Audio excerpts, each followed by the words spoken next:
ইউক্রেনের president Volodymyr Zelensky যুদ্ধ বন্ধে রাশিয়ার প্রেসিডেন্ট ভ্লাদিমির পুতিনের সঙ্গে সরাসরি বৈঠকের প্রস্তাব দিয়েছেন। ৫ জুন মার্কিন সংবাদ মাধ্যম সিএনএন এই তথ্য জানিয়েছে।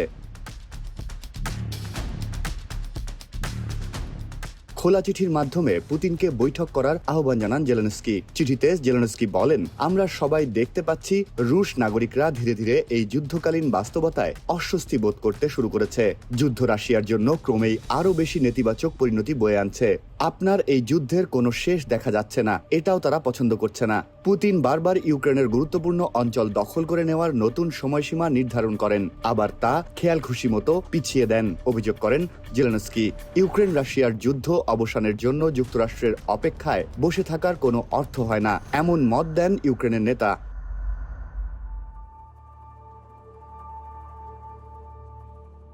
জেলেনস্কি আরও বলেন, ইউক্রেন আমাদের এবং আপনাদের মধ্যে সরাসরি আলোচনার মাধ্যমে এই যুদ্ধের অবসান চায়। আমি একটি বৈঠকের প্রস্তাব দিচ্ছি।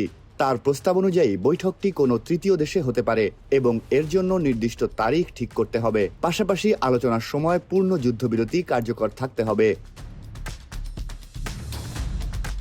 রাশিয়ার রাষ্ট্রায়ত্ত সংবাদ মাধ্যম তাস জানিয়েছে, জেলেনস্কির চিঠি ক্রেমলিনের নজরে এসেছে এবং বিষয়টি সম্পর্কে পুতিনকে অবহিত করা হবে।